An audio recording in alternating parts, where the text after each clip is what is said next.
Hey guys, how you doing? Kerry Sullivan here, answering your triathlon questions, and today I got a question on heel striking versus forefoot striking and the difference. So one of the things I actually want you to do right now is stand up, and I want you to jump up and down just like so. Just like that, nice and easy.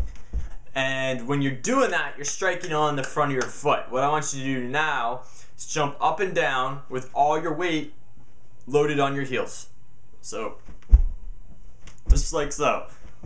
It's a heck of a lot harder to do that. And one of the reasons for that is your heel does not have all those little bones and ligaments and tendons that the front of your foot has. And the front of your foot acts as a kind of a shock absorber to take in all that gravity and then pop back up. And so when you run on the front of your foot, basically it acts a lot more like a shock absorber, and it's a lot easier to use the forces of nature out there, i.e. gravity, to run forward. So the main thing to consider is when you're running is to have a forward body lean angle, and that forward body lean should come from the ankles.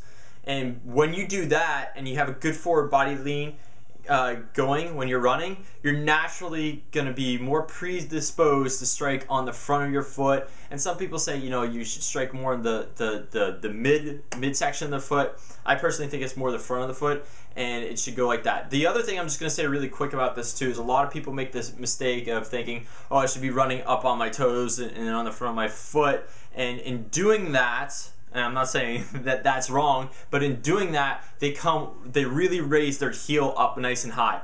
And when you do that, you put a lot of extra stress on your foot and your calf and your soleus muscles, and that can lead to some issues. So yes, you want to be loaded on the front of your foot, but you don't want to have your heel way up high. So basically, it should be no different than, you know, the weight you should be putting on your foot should be almost like someone should be able to put a piece of paper, just barely slip a piece of paper under the back of your heel. So that is how far you really want your heel to go off the ground. Maybe a little bit more than that is okay too, but you know, you don't want to have anything excessive like an inch or two of vertical space between your heel and the ground when you're running for long distances. Again, that's probably going to be pretty tough on your heel and your foot. And you know, build into it like anything else. It takes time to develop that. So you know, start off with running like a half mile like that, and just kind of build up and do it. So that's it. Lean from the ankles, keep everything else nice and straight when you're running, keep your hips nice and tucked in, and that's it. So that's your triathlon question of the day answered. If you get any other questions, you guys know what to do. Chuck them in the box below, and I will answer your questions. Peace and love, guys, and I'll talk to you later. Bye-bye.